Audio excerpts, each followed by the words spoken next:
వరంగల్ జిల్లాలో చైన్ స్నాచర్లు రెచ్చిపోయారు.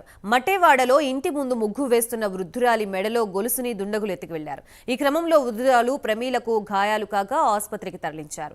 ఈ ఘటనపై పోలీసులు కేసు నమోదు చేసి దర్యాప్తు చేస్తున్నారు.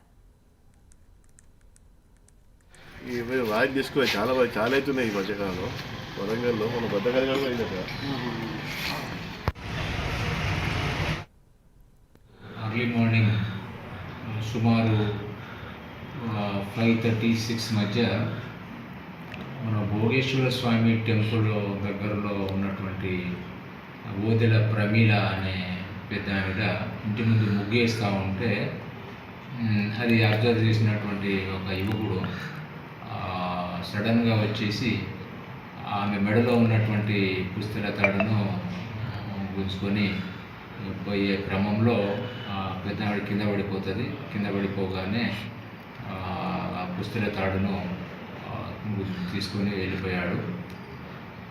దాని తర్వాత మాకు ఇన్ఫర్మేషన్ రావడము వెంటనే మా ఇన్స్పెక్టరు, ఎస్ఐస్, క్రైమ్ టీమ్, నేను అందరం స్పాట్కి వెళ్ళి ఎట్లా జరిగింది, ఎవరు చేసి ఉంటారనే దాని మీద ఇన్వెస్టిగేషన్ ఆల్రెడీ స్టార్ట్ చేసినాము.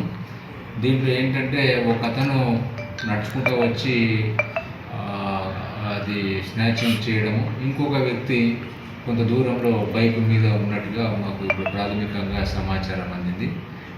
బండి మీద ఉండి ఇతను ఇది అఫెన్స్ చేసిన తర్వాత ఇద్దరు కలిసి 2 వీలర్ మీద పరారైనట్టుగా తెలిసింది.